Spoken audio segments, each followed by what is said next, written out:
Olá, olá a todos, olá a todos, olá a todas. Bem, hoje a gente vai continuar um papo, mas quem não assistiu a primeira parte fique tranquilo, dá para começar a partir de hoje, sobre o livro mais recente em português do historiador Yuval Noah Harari, o 21 lições para o século XXI.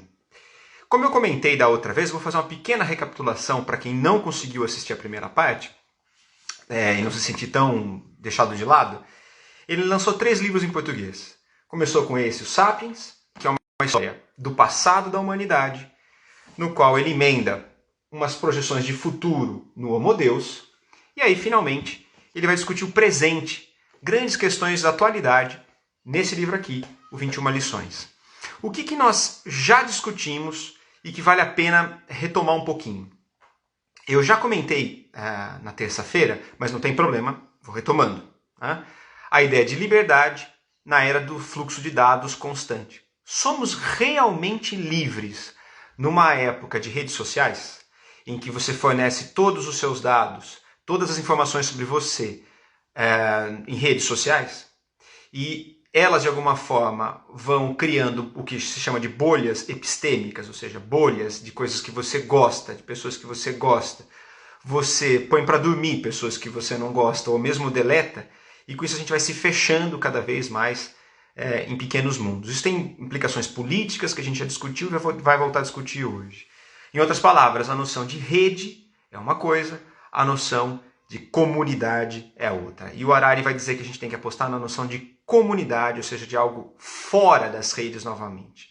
Ainda não criamos isso, precisamos pensar uma maneira de, sem abandonar também as potencialidades muito bacanas que trazem as redes sociais, ao mesmo tempo apostar de novo no mundo fora delas. Lembrar que nós temos corpos, e os nossos corpos sentem falta de outros corpos. Veja o que está acontecendo agora na pandemia, em que a maior parte de nós, isolado em casa, tem literalmente saudade de outros corpos, de família, de amigos e de uma série de outras coisas. Também discutimos a noção de igualdade no mundo atual, ou das desigualdades do mundo atual, das profundas desigualdades, em que eu comentei dados que estão lá, mas podem ser no livro do Harari, mas estão em qualquer canto que a gente possa encontrar, em que 1% da humanidade detém 50% da riqueza do mundo. É uma desigualdade profunda, ou seja, as 100 pessoas mais ricas do mundo têm dinheiro equivalente a 4 bilhões de seres humanos. É muito desigual, e essa desigualdade se soma a problemas, terceiro tópico que a gente discutiu, a noção dos empregos, numa sociedade pós-empregos. O que está acontecendo com os nossos empregos no mundo de hoje e o que pode acontecer numa sociedade pós-emprego. E a gente usou aquela metáfora que está no livro dele, em que ele fala, já se criticou muito a tecnologia por tirar empregos no passado, e a coisa não era bem assim, certo? No passado, se dizia que o condutor de uma charrete iria perder o emprego quando veio o carro. E, na verdade, ele se tornou o condutor do carro. Mas agora ele vai dizer, a metáfora está errada.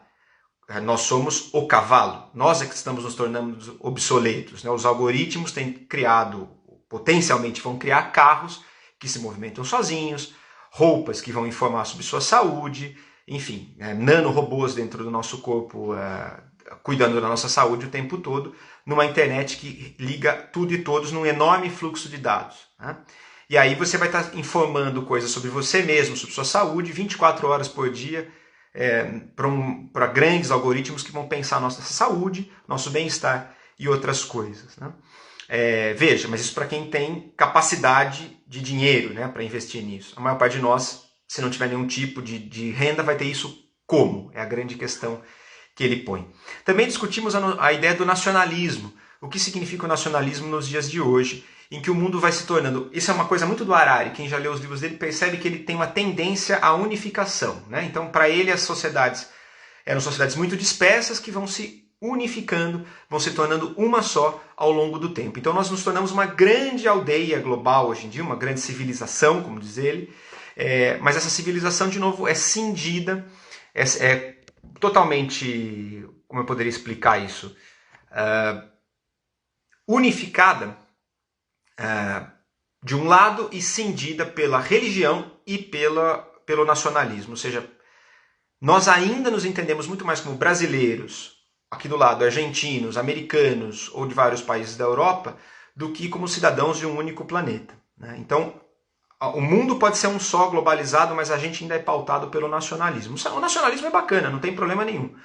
O nacionalismo tem um lado luz, sem sombra de dúvida. Qual é o lado luz do nacionalismo? O lado luz do nacionalismo, que a gente já falou, é a capacidade que ele nos dá de interagir uns com os outros, com gente que eu não conheço. Então você imagina que tem gente lá no Acre, como eu citei, e tem gente lá no Sul, que juntos somos capazes de ajudar pessoas em Brumadinho numa tragédia, por exemplo, né? Então, essa capacidade de interagir com quem eu não conheço simplesmente porque somos da mesma nacionalidade é uma coisa fantástica, né? É o lado luz da coisa. Mas tem também o lado sombra, né? Por assim dizer, o lado que não é tão bacana do nacionalismo, que é quando ele é o ultranacionalismo. Quando a minha diferença para o meu vizinho não é mais uma diferença apenas que me engrandece, que me enriquece, enriquece ao meu vizinho, sermos diferentes, podemos trocar coisas, mas quando eu me sinto melhor, né? Melhor do que essa pessoa.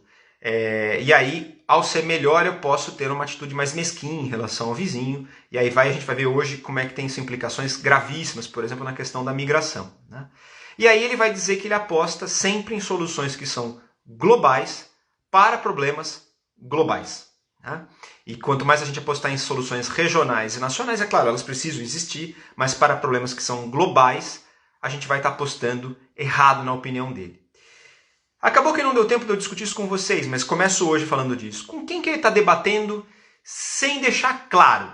Né? Com quem que ele está debatendo isso sem mencionar? Ele está debatendo com um escritor que vendeu que nem água, mas que nem água nos anos 90, chamado Samuel Huntington. O Samuel Huntington ele foi um pensador conservador norte-americano que trabalhou para o governo Bush lá atrás, né? Serviu de estrutura do raciocínio do governo do George W. Bush, né? E escreveu um livro que vocês encontram em português, chamado O Choque de Civilizações. E o Choque de Civilizações tem uma tese muito... Eu vou tentar resumir ela aqui, né? Mas a ideia de que existem civilizações no mundo que são muito diferentes entre si e que elas ficam se chocando, se batendo mundo afora. Então, no caso dos Estados Unidos, os Estados Unidos teriam uma civilização que seria anglo-saxã, protestante, partidária da ideia de democracia, república, etc. Então ele idealiza também muita coisa lá nos Estados Unidos, sem dúvida, né? E ele vai dizer que o problema lá é quando a outra civilização, ou seja, a civilização latina, nós, né, invadimos os Estados Unidos, vamos mexer na língua, nos costumes, na cultura.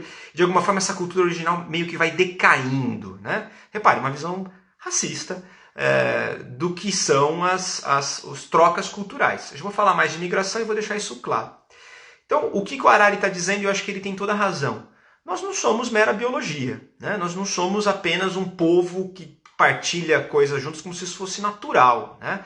As sociedades tampouco são um reflexo de uma espécie de lei do mais forte apenas. Isso não existe. Existem trocas culturais sem fim. Eu sou historiador, eu posso dizer isso. Toda a sociedade se formou com trocas culturais o tempo todo. E daqui 50 anos, mesmo que não entre um ser humano novo no Brasil, o Brasil vai ser diferente por uma troca, né? Isso vai acontecer sempre, claro, né? E a pergunta que de fundo ele nos deixa aqui, quando ele está discutindo esse discurso implícito com o Samuel Huntington, o que ele está falando para a gente? Somos o que herdamos do nosso passado? Nós somos somente o que o passado nos legou? Ou será que nós somos capazes de pegar esse passado e fazer com eles coisas extremamente criativas? Porque é muito diferente de dizer que eu estou jogando fora o passado. Eu, como historiador, jamais diria um treco como esse, né? A história é uma coisa importantíssima para que a gente se conheça como povo. Ao mesmo tempo, eu não posso ser refém dessa história. Eu tenho que saber identificar onde ela tem problemas e, a partir dela, apontar soluções, né? A história é fantástica para a gente poder entender o quão livre nós somos. Quanto mais você estuda história, mais você consegue entender que o que a gente acha que é supernatural do que nós vivemos, na verdade é uma construção cultural histórica. E se ela causa dor, se ela causa sofrimento, eu posso desconstruir e construir algo melhor, que cause menos dor, menos sofrimento. Essa é uma das coisas mais fantásticas da história, mas ela precisa de empenho, precisa de jogo, né? Jogo neste mundo de cá. Bom, outro diálogo que ele tem bastante nesse livro, né, e também no Homo Deus, aparece muito no Homo Deus, é um autor que também foi traduzido para o português, chamado Steven Pinker, P-I-N-K-E-R, Pinker. E ele escreveu um livro, foi traduzido pela Companhia das Letras, eu acho, e eu não me lembro o título em português, eu vou ficar devendo, mas em inglês é The Better Angels of Our Nature. Algo como os melhores anjos da nossa natureza. Talvez seja uma tradução literal. Essa é uma frase do Lincoln, do presidente norte-americano Lincoln, que teria dito um pouco antes da Guerra da Secessão nos Estados Unidos, 1861 a 1865, uma guerra horrorosa que cindiu os Estados Unidos em dois, matou 600 mil pessoas. Ele teria dito o seguinte, que era melhor, em vez da gente apelar aos piores demônios da nossa alma e se entregar a uma guerra, que nós apelássemos aos melhores anjos da nossa natureza. Daí a frase que dá título ao livro do Pinker. Mas qual é a tese do Pinker? O Pinker está dizendo nesse livro que a violência no mundo declinou ao longo da história. E eu sempre lembro da minha avó, né? Não tem como a gente não se lembrar das coisas de casa. Minha avó sempre falava assim, o mundo de hoje é tão violento, né, filho? No passado era tão mais tranquilo. E eu, para provocá-la, somente amo minha avó, amava, né? Já falecida. Mas o que eu dizia para minha avó é, vó, se o mundo é violento hoje, calcula no tempo da senhora que teve a Segunda Guerra Mundial, né? Em que morreram 45 milhões de pessoas, para dizer por baixo, num curto espaço de tempo. Se aquilo não era violência, o que é hoje? Então, mais ou menos isso que o Pinker tem comprovado com estudos, que a violência tem diminuído ao longo do tempo. Essa tese é controversa, porque parece que a gente está livre das guerras. Essa tese parece dizer que então, a melhor natureza os melhores anjos da nossa natureza aconteceram agora, e não é verdade. Na verdade, a grande barreira que impede guerras hoje chama bomba atômica, né? A gente sabe que se a gente sair fazendo guerras no nível de uma guerra mundial hoje em dia, em 2 semanas acabaria o planeta, né? Então o Pinker recebeu muitas críticas, mas o Harari compra muitas das ideias do Pinker no livro dele. Estou fazendo isso porque eu acho mais rico do que simplesmente contar a tese do autor. É contar o andaime, né? Como ele constrói as ideias dele, de alguma forma também não está deixando isso lá muito claro. Os temas que eu queria tratar com vocês hoje, né? E aí vou pedir para quem tiver alguma dúvida ao longo do que eu estiver falando, clique lá na interrogação, deixa que nos 10 minutinhos finais da nosso papo aqui eu entro, vejo as perguntas e tento responder, combinado? Uma das grandes questões que ele vai lançar no livro, que são as questões super atuais do mundo de hoje, é o colapso ecológico.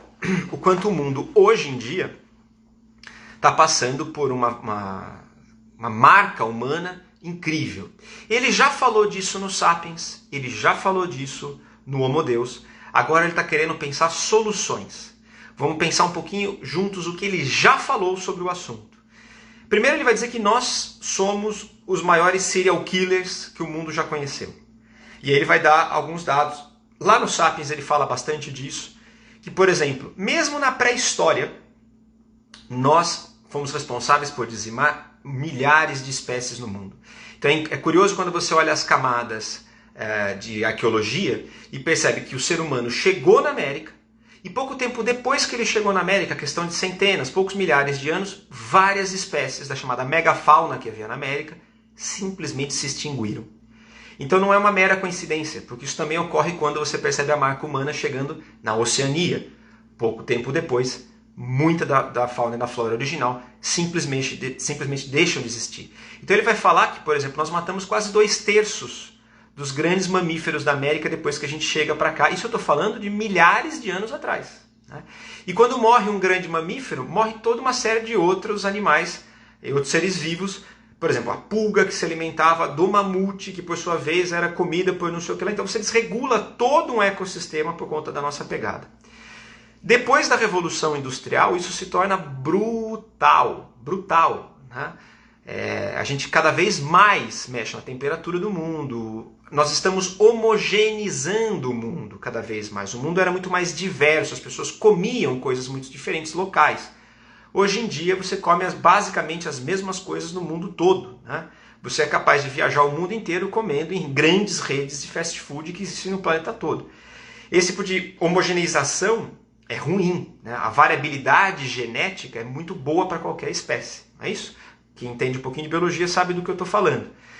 E aí, diante disso, dessa espécie de ponto sem retorno que a gente chegou, porque a gente construiu uma imensa civilização no mundo, que tem muita dificuldade de dar passos para trás, seria quase impossível a gente dar passos para trás em relação a onde a gente chegou, ele vai falar, existem pequenas coisas que a gente pode fazer que alterariam muito a nossa percepção do planeta, a nossa alteração do planeta. Por exemplo, a substituição de combustíveis fósseis. Quanto mais nós investimos pesquisa nisso e pensarmos que a gente pode simplesmente se livrar dos combustíveis fósseis, a gente está se livrando de uma fonte de poluente enorme que mexe com a temperatura do planeta, cria efeito estufa e uma série de outras coisas em cascata que a gente não consegue nem prever, né? É óbvio, a gente não precisa se livrar do petróleo de vez, nós dependemos do plástico, de uma série de derivados dele, mas usar combustível fóssil parece alguma coisa fora do eixo mesmo, e é o que o mundo tem feito. A China, por exemplo, com todos os seus defeitos que a China tem, acabou de se tornar o maior parque eólico do mundo, né? Num tapa. E o Brasil, que tem um enorme potencial eólico, a gente parece fazer essas coisas mais devagar. Então, essa é uma das coisas que ele propõe. A segunda é substituir ou maneirar brutalmente no consumo de carne vermelha. Essa é uma coisa que eu fiz na minha vida. Não é fácil. Eu amo carne vermelha, né? Eu adoro comer carne vermelha. E acho que essa é uma tradição brasileira. Ele não está dizendo vamos parar de comer. Ele está dizendo, por exemplo, reduza. Coma uma vez por semana. Use outras fontes de proteína, cuja marca é muito menor na natureza. Então, por exemplo, nos Estados Unidos, se você pegasse o território todo norte-americano e fosse separar, independente das pessoas que estão lá, um mapa só para a gente ter uma noção do tamanho, 50% da área dos Estados Unidos estaria ocupada com agricultura para sustentar o gado bovino. Olha que loucura, 50%. Uma faixa um pouquinho menor do que isso para o gado viver. E todo o resto é para agricultura para os outros animais que nós consumimos ou agricultura para seres humanos, ou seja, a marca seria muito menor. Em outras palavras, procure comer outros tipos de proteína e você vai ver que o impacto na natureza é brutal. Outra coisa, a carne bovina requer uma quantidade de água imensa para que ela seja feita por quilo. Outras carnes requerem menos. Então, quer dizer, você, ao alterar um pequeno hábito, não precisa abandonar o consumo, você mexe muito no planeta, né? E isso é muito importante. A outra coisa, além do chamado Holoceno, né, ou seja, o período histórico, período geológico, marcado pelo ser humano no mundo, Holoceno, que é esse período em que nós estamos alterando a configuração da Terra como um todo, outra grande questão atual é a religião. E por que a religião é uma coisa atual? Ela não é atual. Desde que existe ser humano... Não, mentira, não vamos mentir. Mas pelo menos há uns 40 mil anos é possível que a gente esteja falando de algum deus, deuses ou outras coisas que o valem, né? Antes disso, não há evidência arqueológica que possa comprovar que nós acreditássemos em deuses ou em algum deus. Mas certamente nos dias de hoje, em que a nossa Constituição e a Constituição da maior parte dos países do mundo que segue uma tradição de modelo liberal para a Constituição, os estados são laicos, mas o nosso secularismo, ou seja, a nossa ideia de laicidade é mínima. Vou dar um exemplo. Tente discutir com qualquer pessoa, temas muito difíceis, por exemplo, como aborto. E, invariavelmente, alguém que for falar de aborto ou eutanásia, são temas muito complicados e que mexem com crenças das pessoas. Vai aparecer, e aí é meu ponto, um argumento que a vida é sagrada. Para quem acredita em Deus, é óbvio que a vida é sagrada, mas não tem a menor dúvida. A pessoa acredita e acabou. Até aí, não há o que discordar. Mas vamos imaginar que existam pessoas, e existem, são chamadas de ateus, que não acreditam em Deus. E para eles a vida não é sagrada, a vida é importante. A vida deve ser respeitada, uma série de outras coisas. Mas para essas pessoas, Ela, por exemplo, na cabeça de uma pessoa ateia, ela poderia dizer, olha, eu gostaria de, num caso de vida e morte ali, que desligasse um aparelho. Alguém vai dizer, mas a vida é sagrada. Tá, mas não é para mim, eu não acredito em nada sagrado. Você acredita? Eu respeito para você. Repare, não dá. Né? Chega num ponto em que a pessoa vai falar, a vida é um dom de Deus, a vida é Deus, Deus, Deus, Deus, e acabou. Né?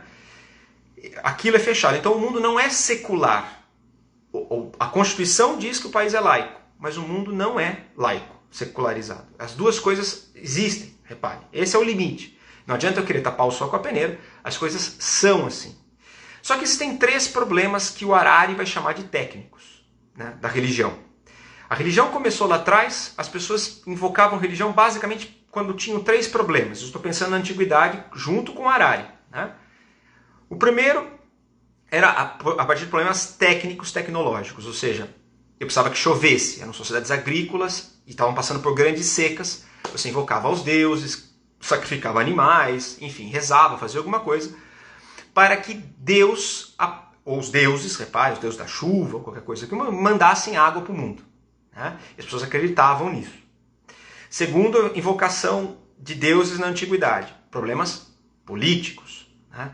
Então eu tenho um problema, por exemplo, para saber que isso aconteceu muito no Império Inca, por exemplo, eu sou um especialista em história da América, então no Império Inca, para saber se o Deus estava do lado, de fato, do novo governante, podia ter uma guerra civil. Né? E por fim, problemas identitários. Né? O meu Deus e o seu Deus. Repare que normalmente as pessoas que são muito crentes, e eu não estou fazendo crítica alguma a isso, só estou constatando uma coisa, a pessoa se pensar vai entender, sempre nasce com a religião certa. Né? O Deus do vizinho é o Deus errado. Ele teve o azar de nascer num povo que acredita num Deus errado. Eu tive a sorte de nascer no Deus certo. É sempre assim. Então é uma questão identitária. O meu Deus é melhor ou superior ao seu. Então os indígenas acreditam em deuses falsos. Eu, que não sou indígena, acredito no Deus real. Do ponto de vista do índio, você acredita num Deus falso. Ele acredita em deuses verdadeiros. Então repare, essas 3 questões, técnicas, políticas e identitárias, formam uma base muito forte da religião na argumentação do Harari. O que o Harari vai falar? Que até hoje as religiões falam sobre isso. O problema é que os 2 primeiros pontos, a religião já não dá mais conta. Não adianta você rezar para chover, imagine o Brasil, que é um país de agronegócio.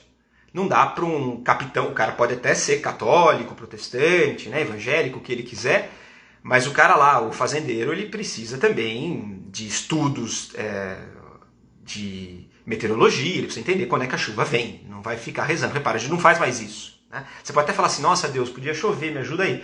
Mas também, se não chover, você não vai deixar de acreditar em Deus. Repara, Deus não está lá só para a chuva. Então, essa parece uma questão, como diz o Harari, um pouco superada pela questão atual. Segunda coisa, problema político.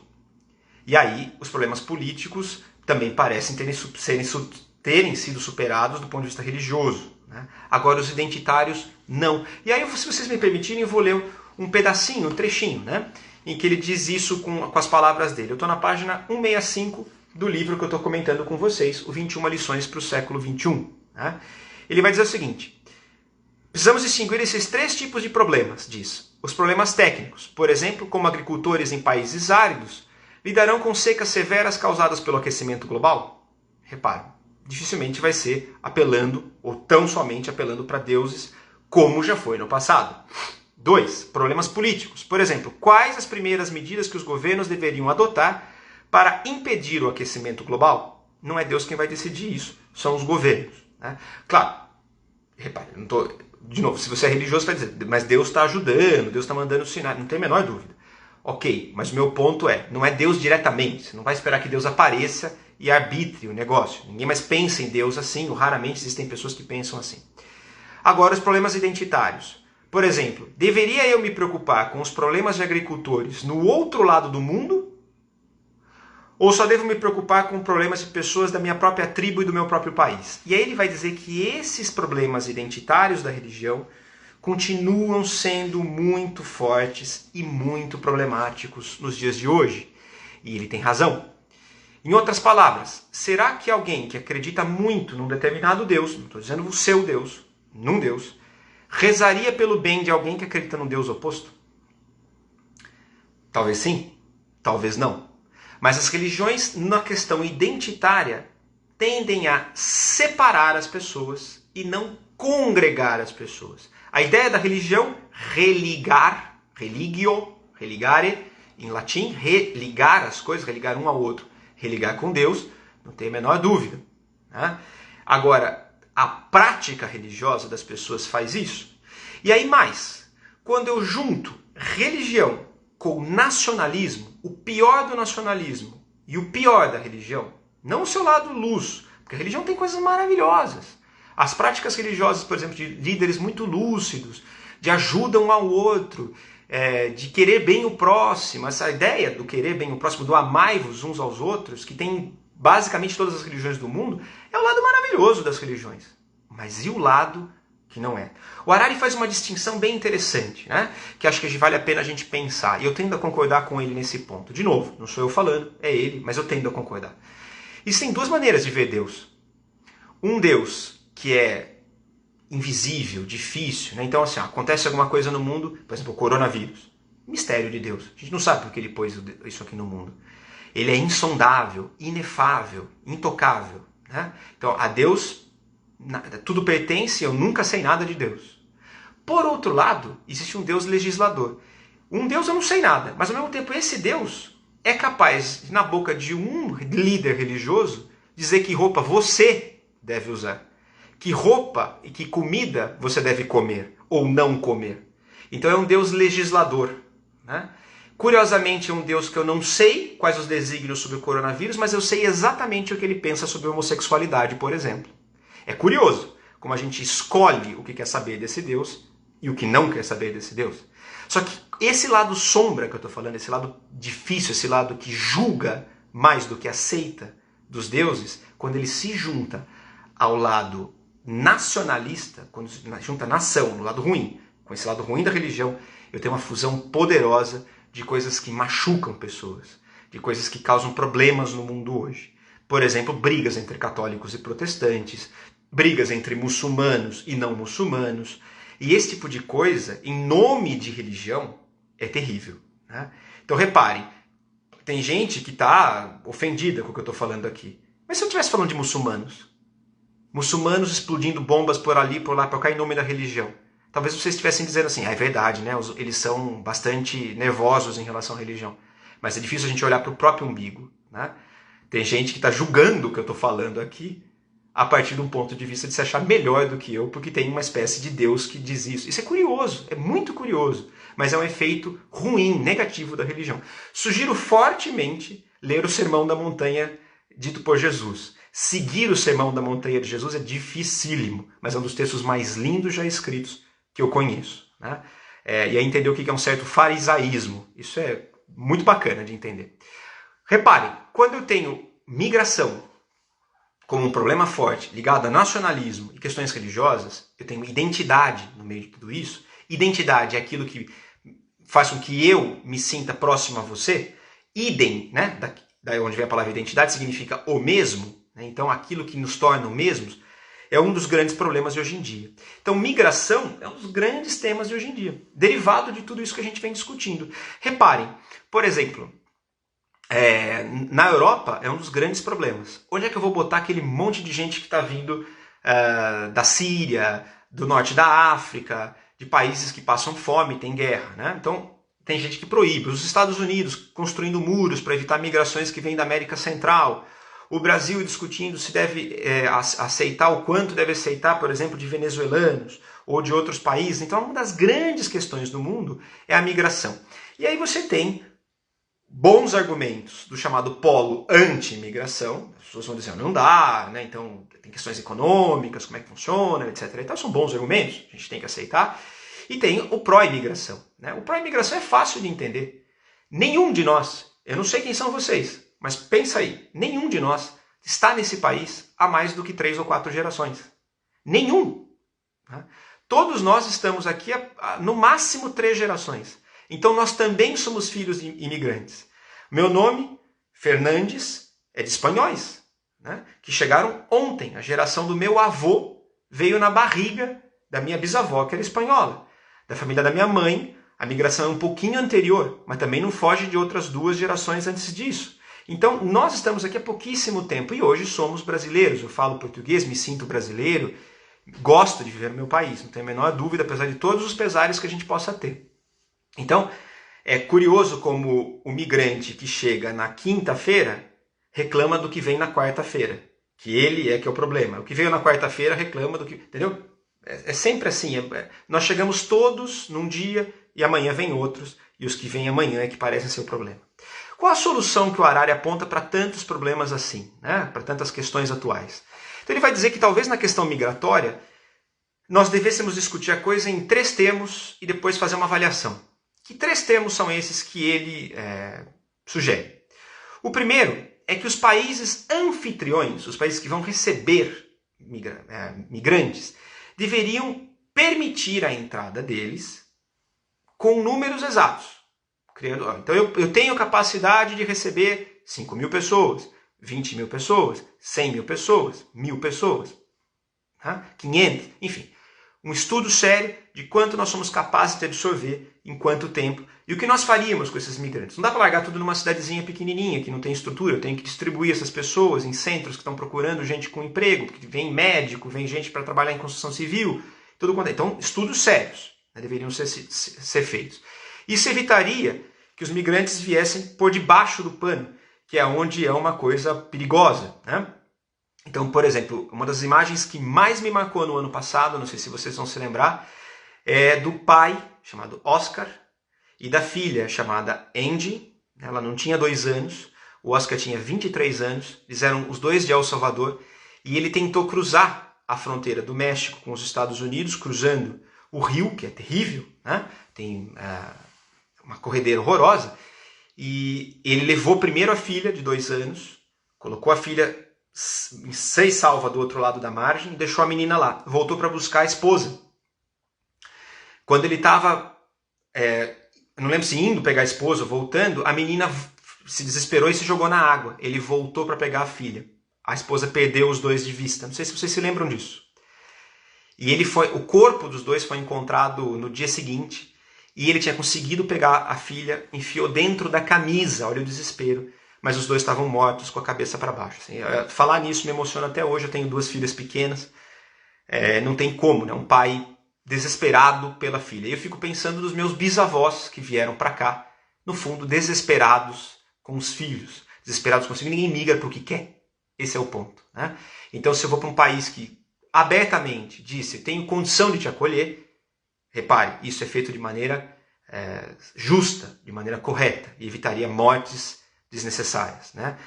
Bom, o segundo dos termos é os imigrantes deveriam adotar normas e práticas desse país que vem, né? Veja, tudo bem, a pessoa continuar falando a própria língua dela, manter a religião, a culinária. O Brasil, veja, se eu estiver em São Paulo, se eu estiver no Rio, numa grande capital, eu posso comer comida árabe, posso comer comida japonesa, comida... Isso é muito legal, né? Ficam costumes, a gente vai se misturando, vai pegando palavras, a cultura vai se tornando muito mais aberta, isso é muito bom, não é ruim. A questão toda também os imigrantes têm que entender que a Constituição do Brasil, a Constituição da Alemanha, a Constituição dos Estados Unidos já está dada, e ele vai se tornar um cidadão daquele país. Então quais são as regras, quais são as leis, as pessoas deveriam aprender, deveriam ter um prazo para isso, sei lá, 10 anos, 5 anos, 8 anos, isso tem que ser discutido para evitar. Quer dizer, ela vai adquirir essa cidadania sabendo que esse cidadão ali, os filhos serão matriculados nas escolas, etc, etc, etc, etc. E aí, o terceiro termo que o Harari vai propor é quando eles passam a ser nós. Repare, questão de identidade que eu comentei. Eles que vêm de fora, depois de quanto tempo se tornam brasileiros, se tornam alemães, se tornam, né, alguém que migrou para cá? Porque veja, na primeira crise que tem, eu vou chamar essa pessoa por outro nome. O Brasil absorveu algumas migrações melhor que outras. Então, por exemplo, no Brasil, a pessoa tem o olho um pouquinho puxado, é o japa. Ele não tem nome. E a pessoa vai dizer, mas eu não sou japonês, eu sou descendente de chinês. Ah, tudo igual. Repara, a gente não entendeu as migrações nipônicas, né? Ou as migrações asiáticas. Então, ter o olho puxado significa que você é o japa. A pessoa que veio da sírio-libanesa, por exemplo, no Brasil, é chamada de turca. E veja, vieram fugindo, muito provavelmente, dos turcos, né? E ganharam esse título. Então, a gente absorve mais ou menos. Mas quando é que a pessoa deixa de ser turca e é só brasileira? Quando que ela deixa de ser japonesa e se torna só brasileira? Quando que o venezuelano vai deixar de ser venezuelano, que veio morar aqui, está trabalhando aqui, tem filhos aqui, paga impostos aqui, vai se tornar brasileiro? Essa é uma questão que a gente precisa discutir e chegar a uma conclusão. Feito esses três termos, a gente precisa propor um debate, né? Que é, os dois lados estão cumprindo a sua parte? Senão não tem como julgar se a imigração funciona ou não funciona. Quer dizer, o país estudou o que deveria ter estudado, o país que está recebendo, o anfitrião. O migrante está cumprindo a sua parte, aprendendo o idioma, pagando impostos, aprendendo a Constituição, as leis, etc. e tal. Está fazendo isso? Tá. Junto disso, atrelado a isso, é qual a quantidade de novo que a gente pode absorver numa próxima crise. Isso resolveria muitos problemas de migração, segundo o Harari, tendo a concordar com ele, não é isso? Um dos grandes problemas atrelados a isso é o racismo. Fácil de perceber, né? Eu acho que o de fora é pior do que eu porque ele é fisicamente diferente de mim. Isso é um problema antigo, humano, né? Eu estou escrevendo um livro com o Karnal exatamente para pensar preconceitos. Deve sair no ano que vem, se tudo der certo, né? Pela Companhia das Letras. A gente vai escrever uma história dos preconceitos, e um dos preconceitos é o racismo. Ele tem história, a gente precisa entender como isso funciona. Agora, tem um preconceito novo atrelado a isso, que é o chamado culturismo, né? Que o Harari chama de culturismo. Não é, o que me incomoda não é a pele do outro tão somente, não é o olho do outro tão somente, é o hábito, a língua, a cultura do outro, porque eu acho que a minha cultura é superior. Lembra que eu já comentei com o nacionalismo? Então a religião do outro não me incomoda. Islâmicos incomodam em países cristãos. Cristãos incomodam em países islâmicos. Shintoístas parecem receber melhor outras religiões. Repare, o problema do outro é a cultura do outro. Como se islâmicos vindo para o Brasil não fizessem bem para a nossa cultura. Pois alargaria. Imagina conviver com islâmicos o dia todo e perceber que eles são gente, como a gente. Que Allah pede para salvar as pessoas, assim como o Deus dos cristãos também. Aliás, é o mesmo Deus, cultuado de formas distintas. Seria muito bacana que as pessoas tivessem contatos umas com as outras. A melhor forma de acabar com o preconceito é convivendo com a diferença. Porque convivendo com gente diferente, você percebe que essas pessoas tendem a ser como você, né? Por fim, aqui eu estou chegando já aos últimos raciocínios que eu queria desenvolver com vocês a partir do Harari. Um dos grandes temas da atualidade é o terrorismo, não é? A gente fica horrorizado com o terrorismo, sem sombra de dúvida. Cada ato terrorista ecoa um dia, às vezes uma semana inteira no noticiário.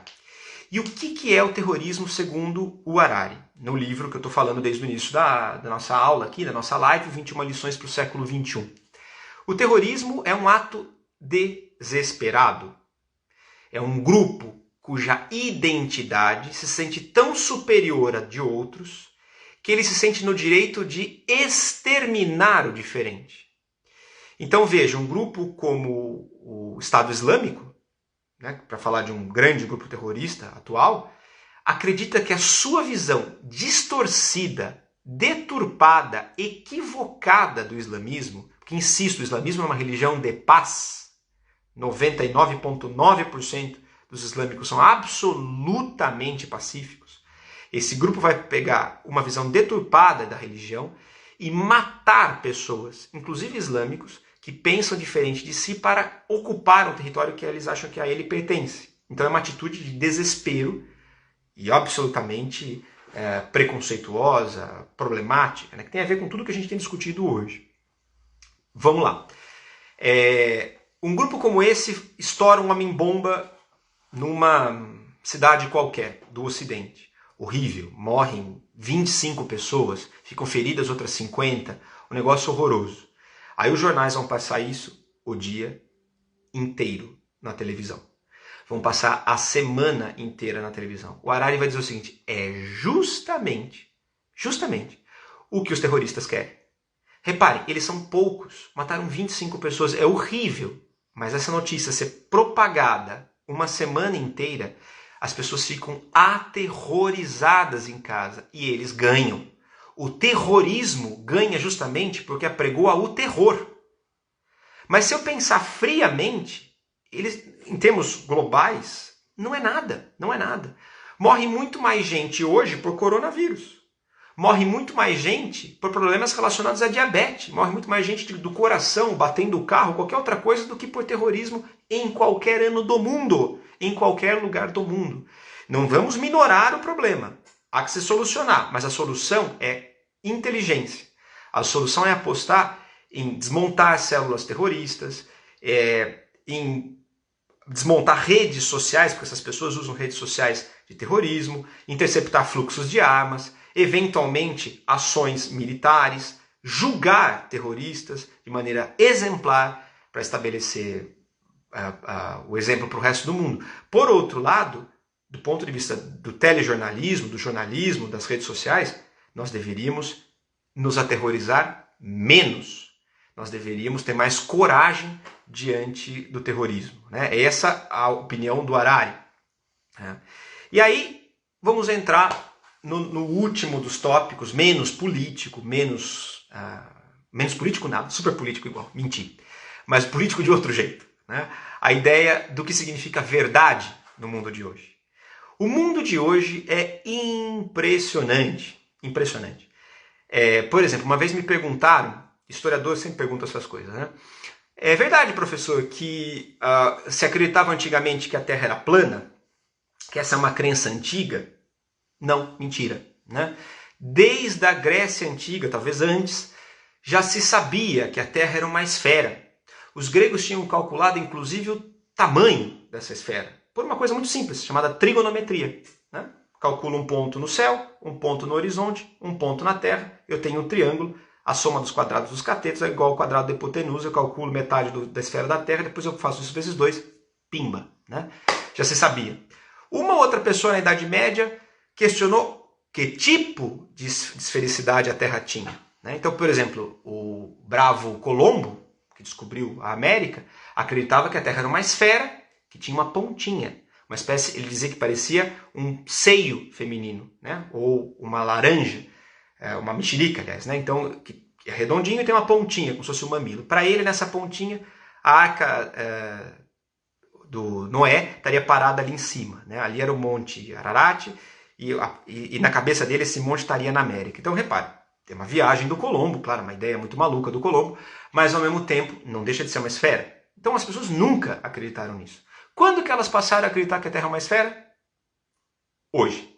Né? Hoje tem milhões de pessoas no mundo que acham que a Terra é uma esfera, que a Terra é plana. Hoje as pessoas estão dizendo que a Terra é plana, acabou. Né? Tem gente que diz que vacina mata. Né? Enfim, que escravidão era benéfica para os negros. Então, as pessoas acreditam em coisas porque elas querem, porque acesso à informação elas têm a um clique de um dedo. Nunca a gente teve tanta informação à nossa disposição, mas nunca a gente soube tão pouco lidar com a informação e transformar informação em conhecimento. Qual a diferença de informação e conhecimento? Muito simples. Vou usar um exemplo da professora Janice Teodoro, que revela que eu não nasci ontem. Antigamente havia uma coisa, para quem é muito novo, chamada lista telefônica. Olha que maluco, as pessoas usavam o telefone para telefonar umas para as outras, e não para teclar, a gente falava pelo telefone. E aí para eu procurar o telefone de alguém, né? Então eu estou olhando o nome de alguém, aqui da Michele, por exemplo, que estava falando, mandou uma mensagem, ou do Rodrigo, eu procuraria na lista telefônica e ligaria para a pessoa. Era pública a lista. Eu poderia decorar a lista telefônica, ou seja, ter muitas informações, mas jamais eu poderia entender, lendo a lista telefônica, como funcionam as telecomunicações no mundo. Isso é conhecimento. Usar informação de maneira balizada. Só a informação, só o dado, é só a informação e só o dado. Os dados eu tenho ao toque de um clique, mas como eu transformo isso em conhecimento, é muito difícil nos dias de hoje, porque nós vivemos uma era de ignorância por vontade. Né? As pessoas não querem mais saber como as coisas são. Elas acham que já sabem. De antemão. Né? Por que as coisas são o que são. Né? Eu tenho um vídeo que vocês podem procurar no YouTube em que eu comento a ideia de fake news com um pouquinho mais de calma. E aí tento explicar um pouquinho o que significa, quando surgiu, por que a gente acredita nisso. Mas existem outras também bastante interessantes que vocês poderiam ver. Mas uma das coisas que mais existem hoje é uma palavra chamada pós-verdade. Né? Nós vivemos uma era da pós-verdade. Uma era, isso tudo o Harari também comenta, né, que A verdade não existe mais, existe uma verdade alternativa para as coisas. Existem as coisas como elas são, e o que nós chamamos de mentira, agora é uma verdade possível, uma verdade do B. Né? Então, eu, como sou historiador, vira e mexe, eu vejo coisas assim. A escravidão foi benéfica para os negros. Eu posso passar uma tarde desmontando esse argumento, mostrando documentação primária, documentação que eu tirei de arquivo, livros, grandes especialistas, trazer N provas. A pessoa vai terminar e falar, essa é a sua opinião, eu tenho a minha. Nós transformamos tudo em questão de opinião. E nem tudo é opinião. Né? Tem coisas que são fatos. E antigamente, contra fatos, não havia argumentos. Hoje, só há argumentos. Parece não haver fatos. Né? Então, essa é a questão. A pós-verdade é um grande problema dos mundos de hoje. E como a gente se livraria disso para o Harari? Bom, a gente se livraria disso com educação, mas não uma educação qualquer. Né? Uma educação que pensasse elementos formativos que não estão dados. Então, de novo, comentei isso na terça-feira, volto a falar hoje. Quem está matriculando um filho hoje na escola, e o seu filho tem ali mais ou menos uns 5, 7 anos, a profissão que o seu filho vai ter na outra ponta da escola nem existe. Provavelmente ela não existe. Claro, de repente ele vai ser médico, ele vai ser engenheiro. Mas existe uma enorme chance de ele ter uma profissão que nem a gente nem sabe. Citei o exemplo do youtuber. Né? Tem pessoas que ficaram milionárias hoje com canais de comunicação online. E quando eu entrei na escola, não tinha nem internet. Né? Lá em 1980 e alguma coisinha. Né? Então reparem, é essa velocidade que a boa educação vai ser capaz de dar. Né? Então, sem dúvida, aprender idiomas, abrir-se ao diferente, ter a capacidade de transformar dados, informações em conhecimento, é essa educação do século XXI. Uma educação que é uma educação para a empatia, uma educação que relembre o tempo todo, de forma religiosa ou laica, que nós somos humanos e que nós devemos cuidar com ética uns dos outros. Essa é uma educação do século XXI. Né? E isso daria um novo sentido para a existência. De novo, para quem é religioso, o sentido último é dado por Deus. É mais simples. Mas para quem não é religioso, eu, por exemplo, não sou uma pessoa particularmente religiosa, não frequento nenhuma igreja, tenho lá dúvidas se existe alguma outra coisa que não um mundo muito palpável. Né? Como é que eu acho o sentido? Eu acho o sentido nas coisas que eu faço. Se eu faço alguma coisa que deixa os outros bem, e não é à toa que eu virei professor, a minha ideia de ser professor é que eu sempre sou um otimista contumaz, e se eu sinto que eu recebo coisas positivas, pronto, eu tenho um sentido. Eu posso morrer amanhã. Daqui 100 anos ninguém vai saber que a gente teve essa conversa, se tudo der muito certo. Mas ao mesmo tempo, é libertador pensar que nós podemos fazer algo de significativo para o próximo. Esse é um sentido que o mundo poderia ter. Por fim, o Harari vai falar que para ele a meditação é algo muito importante, que ele descobriu a meditação uma maneira de se centrar, uma maneira de estar lá, respiração, etc. Mas ele vai falar, você não precisa ser na meditação, que seja na música, algo que te centra, que seja nas artes, algo que te centram, que seja na leitura, algo que te centra, mas busque um centro. O que mais a gente se sente no mundo hoje é descentrado. As pessoas estão em todos os lugares e em lugar nenhum ao mesmo tempo.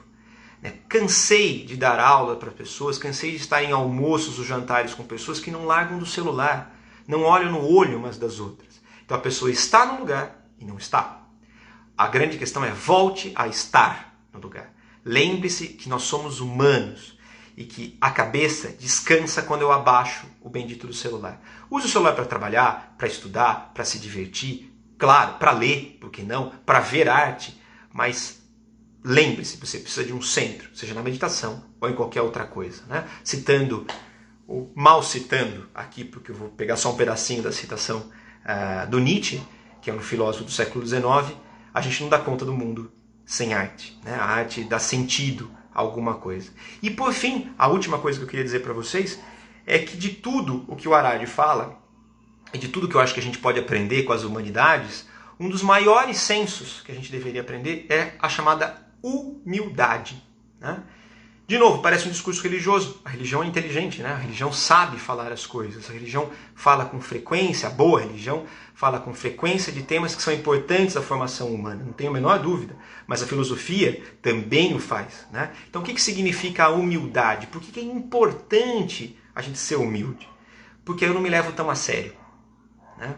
Olha que interessante um raciocínio que não é meu, é do Marcelo Gleiser. Vou ser humilde de dizer isso para vocês. Eu não pensei nisso, eu li e me encantei com isso. O Marcelo Gleiser, que é o astrofísico brasileiro, né, que escreve para pobres mortais como nós, que não entendemos tanto de física e matemática, mas recomendo que vocês leiam. Um cara fantástico.